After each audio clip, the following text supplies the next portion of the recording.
Hi అండి. అందరికీ నమస్కారం. Welcome to my channel. ఈ వీడియోలో ఏపీ ప్రభుత్వ ఉద్యోగులకు డీఏ 10.92% చెల్లింపులపై సంచలనం. పూర్తి వివరాలు వీడియోలో తెలుసుకుందాము. వీడియోనైతే ఎక్కడ గాని స్కిప్ చేయకుండా ఎండ్ వరకు చూసేయండి. అప్పుడే ఇన్ఫర్మేషన్ పూర్తిగా అర్థమవుతుంది. అలాగే వీడియో చూస్తున్న ప్రతి ఒక్కరు వీడియోకైతే లైక్ చేయండి ఫ్రెండ్స్. ఈ వీడియోని తోటి ఉద్యోగ అపేక్షణ మిత్రులతో షేర్ చేయండి. కొత్తగా మన ఛానల్‌ని చూస్తున్నవారు ఇంకా ఎవరైనా సబ్స్క్రైబ్ చేసుకోకుంటే వెంటనే మన ఛానల్‌ని సబ్స్క్రైబ్ చేసుకోండి. దీని ద్వారా నేను చేసే లేటెస్ట్ వీడియోస్ అన్నీ మీ వరకు రీచ్ అవుతాయి. ఇక ఆలస్యం చేయకుండా వివరాల్లోకైతే వెళ్ళిపోదాము. ఫ్రెండ్స్, ఇక విషయానికి వచ్చినట్లయితే ఆంధ్రప్రదేశ్ రాష్ట్ర ప్రభుత్వ ఉద్యోగులకు సంబంధించిన డీఏ బకాయిలు మరియు ప్రస్తుత పరిస్థితి గురించి తెలుసుకుందాము. ఆంధ్రప్రదేశ్ రాష్ట్ర ప్రభుత్వ ఉద్యోగులు ప్రస్తుతం 10.92% డిఎన్ఎస్ అలవెన్స్ డీఏ బకాయిల సమస్యలను ఎదుర్కొంటున్నారు. ఈ వీడియోలో డీఏ బకాయిల పూర్తి వివరాలను మరియు వాటి విడుదల గురించి తెలుసుకుందాము. ముందుగా పెండింగ్లో ఉన్న డీఏ బకాయిలను దసరా కానుకగా విడుదల చేయాలని కోరుకుంటున్న ప్రతి ఉద్యోగి ఈ వీడియోని లైక్ చేసి మీ సహ ఉద్యోగులతో అయితే షేర్ చేయండి. గత డీఏ బకాయిల విడుదల గురించి చూద్దాము. ప్రభుత్వం ఉద్యోగులకు సంబంధించి 2018 నుంచి 2023 వరకు ఉన్న అన్ని డీఏ బకాయిలను ప్రభుత్వం విడుదల చేసింది. ఇది ఒక సానుకూల పరిణామం అయినప్పటికీ ప్రస్తుత ఆర్థిక సంవత్సరాలలో పేరుకుపోయిన బకాయిలు ఆందోళన కలిగిస్తున్నాయి. ప్రస్తుతం పెండింగ్ డీఏ బకాయిలు 2024-25 సంవత్సరాలకు చూసుకున్నట్లయితే 2024-25 ఆర్థిక సంవత్సరానికి సంబంధించిన మొత్తం 4 డీఏ బకాయిలు పెండింగ్‌లో ఉన్నాయి.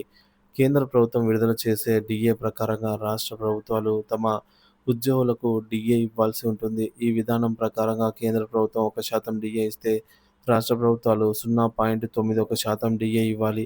ఈ లెక్కన ఇప్పటివరకు పెండింగ్‌లో ఉన్న డీఏ బకాయిలు ఈ క్రింది విధంగా అయితే ఉన్నాయి. జనవరి 2024 డీఏ కేంద్ర ప్రభుత్వం తన ఉద్యోగులకు 4% డీఏ ఇచ్చింది. దీనికి అనుగుణంగా రాష్ట్ర ప్రభుత్వం వాటా కింద 3.64% డీఏని రాష్ట్ర ప్రభుత్వం ఇవ్వాల్సి ఉంది.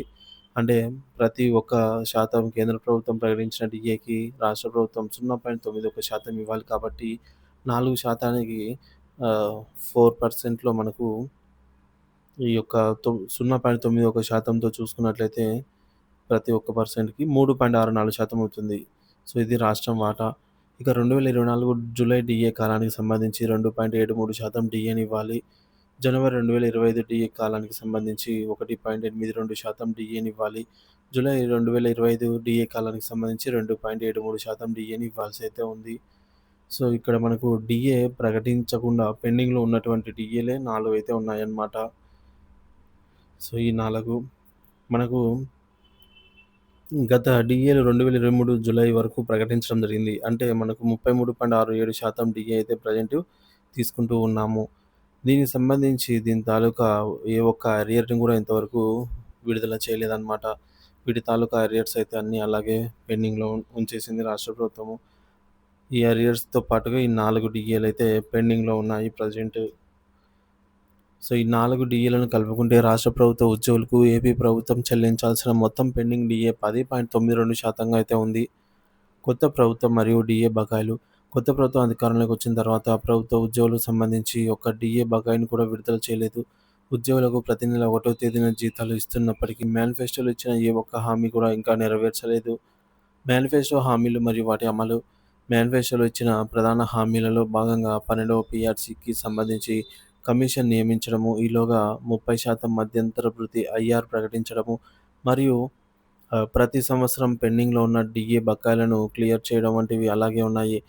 సో, ఈ పెండింగ్‌లో ఉన్న అన్ని రకాల బకాయిలను విడతల వారీగా, దశల వారీగా జమ చేస్తామని చెప్పడం జరిగింది. ఈ హామీల అమలు చేయడం ప్రారంభించాలి.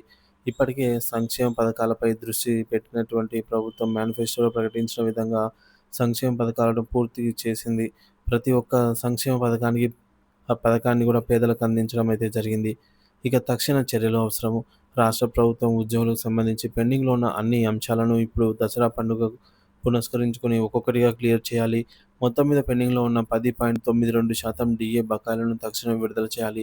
ఇది ఉద్యోగులకు ఆర్థిక భరోసాతో పాటుగా ప్రభుత్వ పనితీరుపై నమ్మకాన్ని పెంచుతుంది. ప్రభుత్వ ఉద్యోగులకు డీఏ బకాయిల విడుదల కేవలం ఆర్థిక అంశం మాత్రమే కాదు, ఇది వారి నైతిక స్థైర్యాన్ని, పనితీరును కూడా ప్రభావితం చేస్తుంది.